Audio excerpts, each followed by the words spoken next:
করে বলার মতো নাই, এই কথা কেউ বলতে পারবে না। তো সহিটা বলে বলে বলে বলে জীবন শেষ করলেও আপনি সহি বলেই শেষ করতে পারবেন না। সেখানে নতুন করে আবিষ্কার কইরা কইরা নবীর নামে চালানোর দরকার আছে। কিন্তু এই ভুলটা যদি করি, আমরাই তো করি ভাই, জাল হাদিস ছড়ায় কাদের দ্বারা? সাধারণ মানুষের দ্বারা। সাধারণ মানুষের কথা কে শোনে?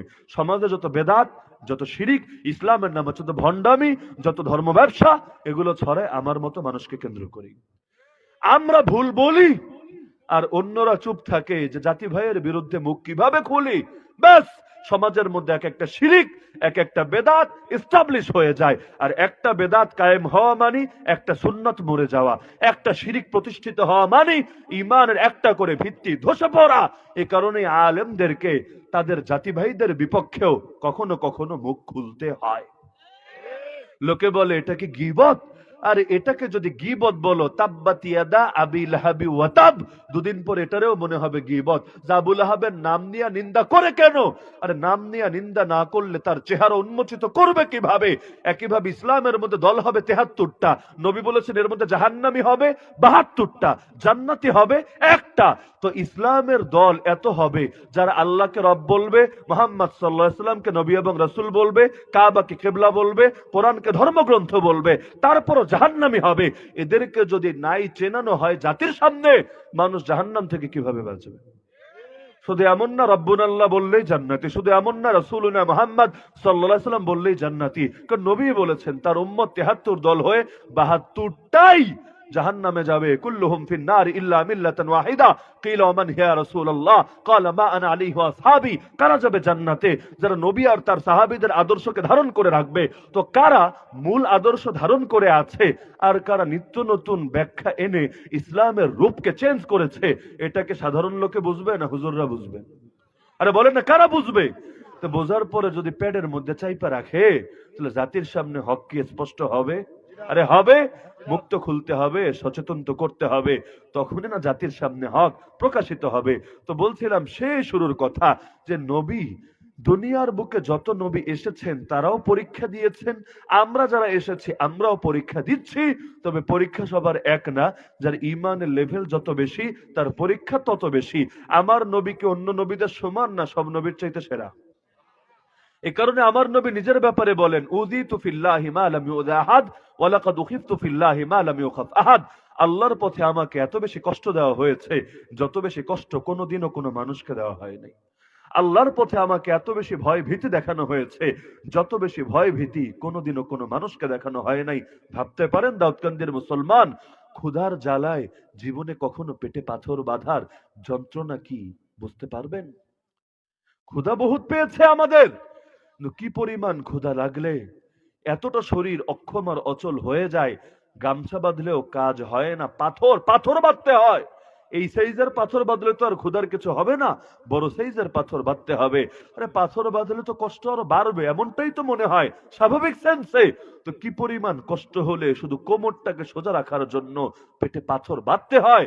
সারা জীবন তো বলেই গেলেন, একটাবার কি দৃশ্যটা কল্পনা করেছেন? মাস কাটিয়ে দিয়েছেন, ঘরে একবার চুলা জ্বলে নাই, শুধু খেজুর খেয়ে আর পানি খেয়ে কাটিয়ে দিয়েছেন।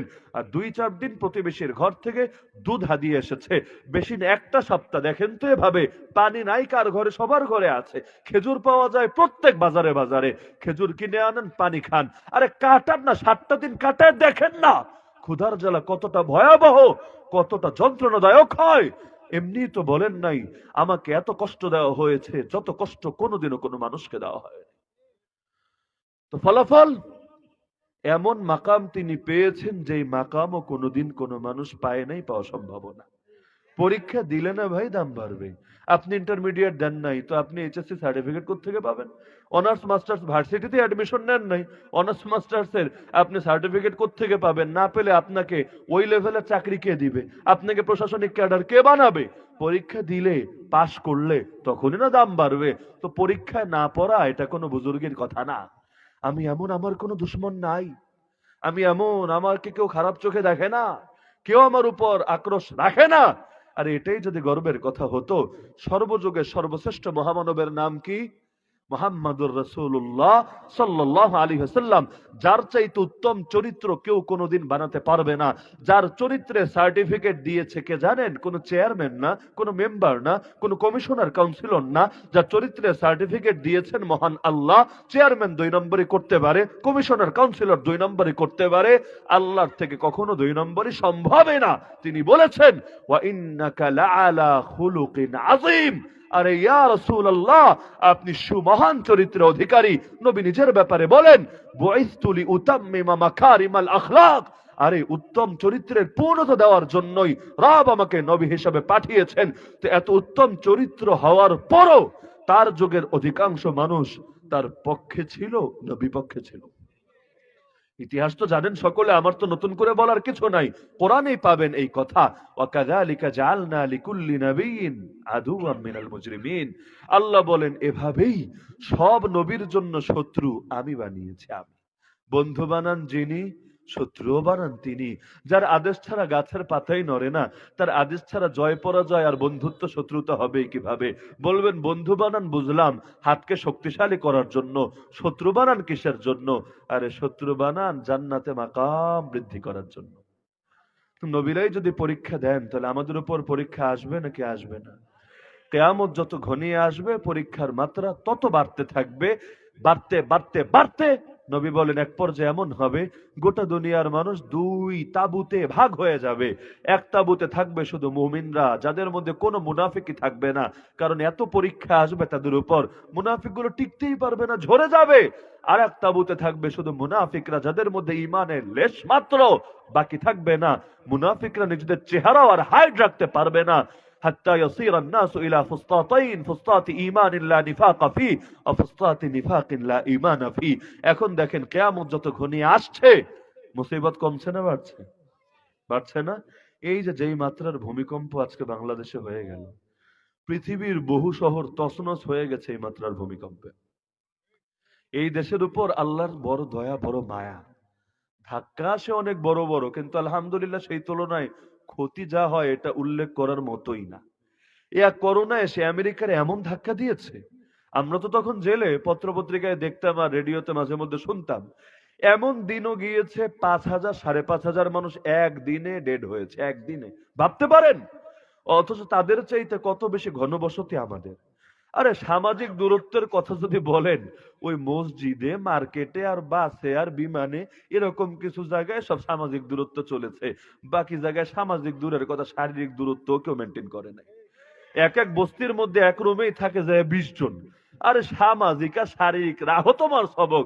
এরা বলবো থাহারে জায়গা নাই, আর তুমি আসছো আম করে সামাজিক আর শারীরিকের সবক শিখাইতে। আরে এমনও হয়েছে ট্রেনে উঠেছে, বিমানে উঠেছে, জামাইরে এক পাশে বউরে আর এক পাশে, পাশাপাশি বসা যাবে না, করোনা হবে। তোমাদেরকে সামাজিক দূরত্ব বজায় রাখতে হবে। খাটে একসঙ্গে শুইলে করোনা হবে না, কিন্তু বিমানে একসঙ্গে পাশাপাশি বইলে করোনা হয়ে উল্টে যাবে। আবার মসজিদের মধ্যে কত জায়গায় ফাইজলামি হয়েছে, 5 জনের বেশি আসতে পারবা না, 5 জন আইলে করোনা হইব না, 6 জন আইলে শেষ, সবাই ময়রা ছাই হয়ে যাবে তোমরা। আবার এই বিবারিয়ার মধ্যে জুবাইর আহমদ আনসারী রহমাতুল্লাহ আলাইহি মুফাসসিরে কোরআন, তিনি ইন্তেকাল করেছেন, তার জানাজায় লক্ষাধিক মানুষ হয়েছে। কি যে কষ্ট দিয়েছে মানুষগুলোকে। একে তো প্রশাসনে যারা ছিল দায়িত্বরত সবাইরে বদলি করে দিয়েছে, যে তোরা মানুষকে ঠেকাতে পারলি না কেন? আরে পাবলিক জাগলে দুনিয়ার কেউ ঠেকাতে পারে না। কিসের প্রশাসন? গোটা দুনিয়া সব যদি নামে, পাবলিক যদি চায় যে না আমরা করেই ছাড়বো, আরে এই প্রশাসন কারা? এরাও তো পাবলিকেরই সদস্য, এরাও কারো বাবা, এরাও কারো ভাই, এরাও কারো বন্ধু, এরাও কারো আত্মীয়। তো নিজের জাতির উপর কে বা এত করা হতে পারে? তো বিবেক বলতে একটা ব্যাপার তো থাকে। জানাজা পড়তে এসেছে, গান শুনতে আসে নাই, ব্যান্ড পার্টি বাজাতে আসে নাই, রাজনৈতিক কোন সেমিনারে আসে নাই, জানাজা পড়তে এসেছে। কি করবে? তারপর বহুত বুঝিয়েছে, মাইকিং করেছে, কে শোনে কার কথা? আরে জানাজা কি আর ডেলি ডেলি হয় নাকি? জানাজা কি দ্বিতীয়বার পড়তে পারবে নাকি? ব্যাস একেবারে বাঁধ ভাঙা জোয়ারের মতো জানাজা পড়েছে। এরপর যারা যারা পড়েছে সবার ঘর গ্রামকে গ্রাম সিলগালা করে দিয়েছে। 14 দিন পর্যন্ত মানবেতর জীবন যাপন করিয়েছে। আশঙ্কা ছিল অন্তত কয়েক হাজার করোনা রোগী তো বের হবে। 14 দিন পর চেক করে একটা করোনা রোগীও পায়নি। করোনার মধ্যে বাংলাদেশের অধিকাংশ কওমি মাদ্রাসা খোলা ছিল না বন্ধ ছিল?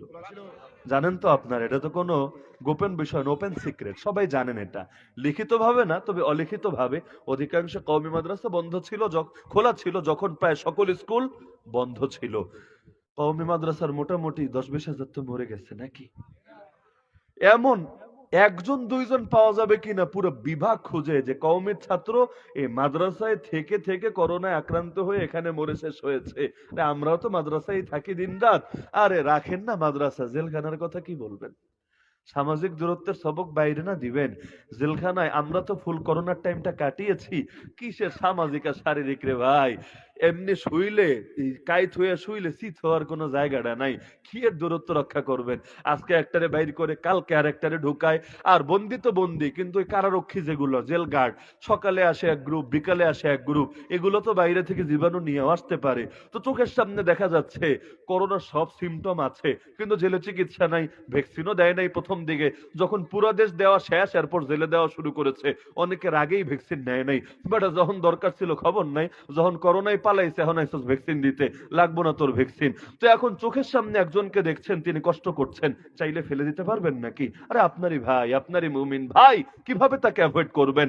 তো এখন একই রুমে একসঙ্গে থাকা, একসঙ্গে খাওয়া, একসঙ্গে সেবা যত্ন করা, আলহামদুলিল্লাহ। আমার কথাই যদি বলি, পুরো করোনার মৌসুম পার হয়েছে, ওই টাইমে আমার একবার কাশিটা পর্যন্ত হয়নি। আল্লাহ হেফাজত করেছেন, অথচ কোনো ভ্যাকসিন নেওয়ার চান্স আমি পাই নাই। আর জেলে যাওয়ার আগে এক এক মাহফিলে, করোনার মধ্যেও যে মাহফিল গুলো হয়েছে লকডাউনের টাইমটা বাদে, এক এক মাহফিলে যেই হারে মুসাফা হয় জানেন তো আপনারা। হুজুররা তো আর হাতের মধ্যে ওই এইটা সেইটা লাগায় মুসাফা করতে পারে না, আবার প্রত্যেক মুসাফাহার পর হ্যান্ড স্যানিটাইজার মাইরা ঘষাঘষিও করতে পারে না। এত ঘষলে হাতে চামড়াই তো রাস্তা থাকবে না। তো এই যে এত হারে মুসাফাহা, এরপর এত এত কষ্ট, হেফাজত করেছেন কে? অথচ আপনি চিন্তা করেন, যেই ধাক্কা আমেরিকার উপর দিয়ে গেছে, যেই ধাক্কা দিল্লির উপর দিয়ে গেছে, এর 10 ভাগের 1 ভাগ ধাক্কা বাংলাদেশের উপর দিয়ে গেলে কয় কোটি মানুষরা নাই হয়ে যেত আল্লাহ ভালো জানে। বস্তির পর বস্তি খালি হয়ে যেত, গ্রামের পর গ্রাম। এক ঢাকা শহরেই নাকি 2 কোটির চাইতে বেশি লোক থাকে, 2 কোটি। ভাবতে পারেন? ঢাকার এক একটা মসজিদে জুম্মার দিন যায় দেখেন, 5 তলা 6 তলা মসজিদ। আরে মসজিদ তো মসজিদ, রাস্তাঘাট বন্ধ হইয়া গাড়ি ঘোড়া, কি এক ভয়াবহ অবস্থা। অথচ সমাজে কিন্তু বেনামাজি বেশি, নামাজি কম। এরপরে হলো এই অবস্থা। তো এখন যেই শহরে মানুষ এত বেশি, এই যে ভূমিকম্পটা গেল আজকে, উৎপত্তি নাকি আপনাদের পাশে লক্ষ্মীপুর থেকে, কিন্তু ঢাকায় যে কাঁপুনিটা দিয়েছে আজকে, ঢাকায় আত্মীয় স্বজন থাকলে একটু ফোন দিয়ে শুই না নিয়েন। অনেকে ভেবেছে আল্লাহ আর মনে হয় জীবনে মায়ের মুখটা দেখতে পারবো না। কিন্তু এত বড় ধাক্কা দিল, একটা বিল্ডিংও ভেঙেছে বলে আমার এখনো জানা নেই। হেফাজতের মালিককে? মানে মালিককে? আমার দিল বলে, আমার দিল বলে, আমার কাছে তো রহি নাই, দিল বলে এগুলোর পেছনে অনেক বড় অবদান। এই যে হাজার হাজার মাদ্রাসা যেগুলোতে মাসুম বাচ্চারা সকাল বিকাল রাত কোরআন তেলাওয়াত করে, রবের উদ্দেশ্যে নামাজ পড়ে, ইস্তিগফার করে, এর পেছনে বড় অবদান আছে। বলতে পারেন কিভাবে? আমি বলবো কোরআনের এই আয়াতের আলোকে। আল্লাহ বলেন, ওমা কান আল্লাহু মুআযিবাহুম ওয়া হুম ইস্তাগফিরুন। বান্দারা যখন আল্লাহর কাছে ইস্তেগফার করতে থাকবে, ক্ষমা চাইতে থাকবে, আল্লাহ আযাব দিয়ে বরবাদ করবেন না সবাইকে, আল্লাহ হেফাজত করে দিবেন। তো ইস্তেগফারের বরকতে যে হেফাজত হয়, এটা তো কোরআনের আয়াত দ্বারাই প্রমাণিত হয়। তো যেই পরিমাণ ইস্তেগফার, কান্নাকাটি, সালাত, তিলাওয়াত, কোরআন তেলাওয়াত এই মাদ্রাসাগুলোর মধ্যে হয়, আর দুনিয়ার চোখে মূল্যায়ন হোক বা না হোক, দুনিয়ার মানুষ তো কি দাম দেয় মাদ্রাসাগুলোকে, মাদ্রাসার বাচ্চাগুলোকে থার্ড ক্লাস নাগরিক মনে করে। আরে তারা তো ভাবে দেশ মনে হয় টিকে থাকে রাজনীতিবিদদের কারণে, বুদ্ধিজীবীদের কারণে, বিজ্ঞানীদের কারণে, প্রযুক্তিবিদদের কারণে। অথচ নবীর হাদিস বলেছে পৃথিবী টিকে থাকে একমাত্র আল্লাহর বরকতময় নামের কারণে। যেদিন আল্লাহর নাম দুনিয়াতে বাকি থাকবে না, যেদিন কোরআন জমিনের বুকে বাকি থাকবে না, সেদিন গোটা দুনিয়া রাজনীতিবিদ, বিজ্ঞানী, প্রযুক্তিবিদ, বুদ্ধিজীবী দিয়ে ভরে গেলেও ওদের সবার জন্য 1 সেকেন্ড আল্লাহ দুনিয়া বাকি রাখবেন। এই মাদ্রাসার বাচ্চাগুলোকে আপনি আমি না চিনতে পারি, গর্তের পিঁপড়াও চেনে, সমুদ্রের মাছও চেনে। আমার নবী জানিয়েছেন, জল আর স্থলের প্রতিটা প্রাণী এদের জন্য প্রতিটা মুহূর্তে দোয়া করে, ক্ষমা প্রার্থনা করে। নিজের কাজ বাদ দিয়ে আরেকজনের জন্য দোয়া কখন করে? যখন তার সঙ্গে তার নিজের স্বার্থ জড়িত থাকে। এই প্রাণীগুলো জানে যতদিন জমিনে এরা থাকবে, এদের ওসিলা ইসলাম থাকবে, কোরআন থাকবে, দিন থাকবে, শরিয়াত থাকবে, আল্লাহ আযাব আর গজব থেকে হেফাজত করবে। এই কারণে আসমানের ফেরেশতারাও এদেরকে দেখলে সম্মানে ডানা বিছিয়ে দেয়। তো বলছিলাম, দুনিয়াতে পরীক্ষা এসেছে, আসছে, আসতে থাকবে। তবে পরীক্ষায় ফেল মারা যাবে না, বরঞ্চ যতগুলো পরীক্ষা সামনে আসবে প্রতিটা পরীক্ষায় পাশ করে করে করে ধীরে ধীরে এগিয়ে যেতে হবে। ইমানের লাইনে যত আগাবেন পরীক্ষা কমবে না বাড়বে? আরে কমবে না বাড়বে? বললেন না হুজুর ফিলিস্তিনে হামলা হয়েছে, আমাদের উপর হামলা হয়নি, আমরা পাক্কা মুমিন, ওদের ইমানে দুর্বলতা। আমি বলবো উল্টো রে ভাই, যাদের উপর পরীক্ষা আসে নবী বলেছেন ইমানের কারণে আসে। ইন্নাল্লাহ ইযা হাব্বা কওমান ইবতালাহুম, আল্লাহ কোন জাতিকে ভালোবাসলে বিপদ দিয়ে পরীক্ষা করে। সুতরাং যারা পরীক্ষায় পড়েছে টিটকারি মাইরেন না। আরে কি দরকার ছিল হামাসের অ্যাটাক দেওয়া? কি দরকার ছিল প্রতিরোধে নেমে আসা? করবে কি? ৭৫ বছর ধরে যা হারানোর হারিয়ে ফেলেছে। তো এখন তারা তো এটাই মনে করে জিল্লতের জীবনের চাইতে ইজ্জতের মৃত্যুই বেশি প্রিয়। 1000 বছর লাঞ্ছনা নিয়ে বেঁচে থেকে কি লাভ? শিয়ালের মতো 1000 বছর বাঁচার চাইতে সিংহের মতো একদিন বাঁচাই ভালো। তো এখানে বসে বসে টিটকারি মারা সোজা। তাদের অবস্থানে নিজেকে কল্পনা করে দেখেন, ওই হালতে থাকলে হয়তো ইমানটাই ধরে রাখতে পারতাম না। আমরা তো মনে করি নবীর যুগে আসলে দিনের খেদমত করে উল্টায় ফেলাইতাম, কিন্তু বড় ভয় লাগে। নবীর ওয়ারিস দেশে মুসলমান আছে 14 কোটির বেশি। কয়জন নবীর ওয়ারিস বছরের পর বছর জেলে পড়ে আছে? 14 কোটি মানুষ কি পারে না এদের পাশে দাঁড়াতে? যদি পারতো, রাখেন 14 কোটি, 1 কোটি মানুষও যদি এদের পাশে দাঁড়াতো পরিণতি কখনোই এত খারাপ হতো না। তো যারা নবীর ওয়ারিসকেই এভাবে ছেড়ে দিতে পারে, নবীকে পেলে তার ক্ষেত্রে তারা কত বেশি ছাড় দিত এটা তো বুঝাই যায়। কারণ ওই জামানার পরীক্ষার এই জামানার পরীক্ষা এক না। আমি তো শোনালামই, যাদের ঈমান যত বেশি পরীক্ষাও তত বেশি। এই হালকা হালকা পরীক্ষা দেখেই যখন এভাবে ইউটার্ন মারি, যদি ওই জামানার ব্যাপক আর ভয়াবহ পরীক্ষা দিতাম, গালি দেওয়া সোজা। কুফাবাসী করলোটা কি? ইমাম হুসাইনকে ডেকে এনে, সাইয়্যিদুনা হুসাইন রাদিয়াল্লাহু আনহুকে ডেকে এনে এভাবে তার সাহায্য ছেড়ে দিল, এভাবে তাকে চোখের সামনে মরতে দিল। আরে আমরা থাকলে বহুত কিছু করতাম, ঘোড়ার ডিম করতাম। আরে তার চাইতে বহুত সহজ পরীক্ষায় আমাদের টর্চ লাইট দিয়ে খুঁজে পাওয়া যায় না। সুতরাং আমার মূল দাওয়াত এটাই থাকবে, ইমানের লাইনে আগান, আর যত বেশি আগাবেন তত বেশি পরীক্ষার শিকার হবেন। দাঁড়িয়ে রাখবেন না, গালি শুনবেন না, দাঁড়িয়ে রাখেন। দেখেন আপনার বন্ধুরাই কত কথা বলে। শার্ট প্যান্ট পরেন, কেউ কিছু বলবে না। আপনি জেনারেল ব্যাকগ্রাউন্ড থেকে উঠে এসে পাঞ্জাবি পায়জামা ধরেন, রিলেশন করতেন, আগে বিভিন্ন রকম খারাপ গুনাহের সাথে জড়িত ছিলেন, বের হয়ে আসেন, নজরের জিনা থেকেও নিজেকে হেফাজত করেন। দেখেন আপনার আত্মীয় পরিজনরাও আপনাকে কিভাবে দেখে। বহুত মেয়ে এমন আছে বোরকা হিজাব নিকাব ধরার কারণে পরিবারই তাকে এখন এক ঘরে করে রেখেছে। তার মাই তারে সন্দেহ করে, আরে তলে তলে জঙ্গি হয়ে গেল নাকি, মৌলবাদী হয়ে গেল নাকি। এই রকম কথা যদি নিজের বাপ মায়ের থেকে কেউ শোনে, তার দিলে কি পরিমাণ ব্যথা আর কষ্ট লাগে। তো যত আগাতে শুরু করবেন, এগুলো তো মাত্র বাহ্যিক একটা রূপ না। আরে যত আগাতে থাকবেন তত বেশি কষ্ট আপনাকে পেতে হবে। সব আলেমকে জেলে গিয়েছে? বলেন সবাইকে জেলে গিয়েছে? কারা গিয়েছে? যাদের কোরবানি, যাদের ত্যাগ দ্বীনের জন্য, যারা অনেক কিছু করেছে, সব কথা বলেছে, বাতিলের রক্তচক্ষুকে পরোয়া করে নাই। কেন? তারা কি জানতো না কোন পথ নিরাপদ পথ? তাদের কি এই বুদ্ধিটুকু ছিল না কিভাবে কথা বললে আল্লাহ খুশি ইবলিসও বেজান না, কিভাবে কথা বললে আমাদের জেলে যাওয়া লাগবে না, কিভাবে কথা বললে আমাদের স্থান কাশিমপুর কেন্দ্রীয় কারাগারে বা কেরানীগঞ্জ কেন্দ্রীয় কারাগারে না, বরং আমাদের স্থান হবে প্রেসিডেন্ট প্যালেসে, আমাদের স্থান হবে বড় বড় দরবারে, আমাদেরকে মূল্যায়ন করবে উল্টো টাকা পয়সা দিয়ে। আরে আমরা তাদের জন্য দোয়া করব, আমাদের মান মর্যাদা আরো যাবে বেড়ে। এই তরিকা, এই পথ কি তারা জানতো না? তাদের চাইতে কত কম জনপ্রিয় লোকেরা দালালির পথ, গোলামির পথ, তোষামদির পথ বেছে নিয়েছে, শুধু দুনিয়ায় নিজের পেট, নিজের পিঠ আর নিজের পকেটকে ঠিক রাখার ধান্দার জন্য। অথচ তারা এদের চাইতে 1000 গুণ বেশি জনপ্রিয় ছিল। আর জনপ্রিয় লোককে সবাই স্পেস দিতে চায়, সবাই, সব দল তাদেরকে কাছে টানতে চায়, তাদেরকে পেলে মূল্যায়ন বেশি করে।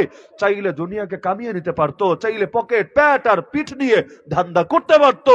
কিন্তু তারা তো এটাই ভেবেছে কয়দিন আরামে থেকে কি হবে, যদি জাহান্নামের মধ্যেই যদি আগুনে পোড়া লাগে, এর চাইতে আমার জান্নাত পেলেই চলবে, এতে দুনিয়া গেলে যাবে।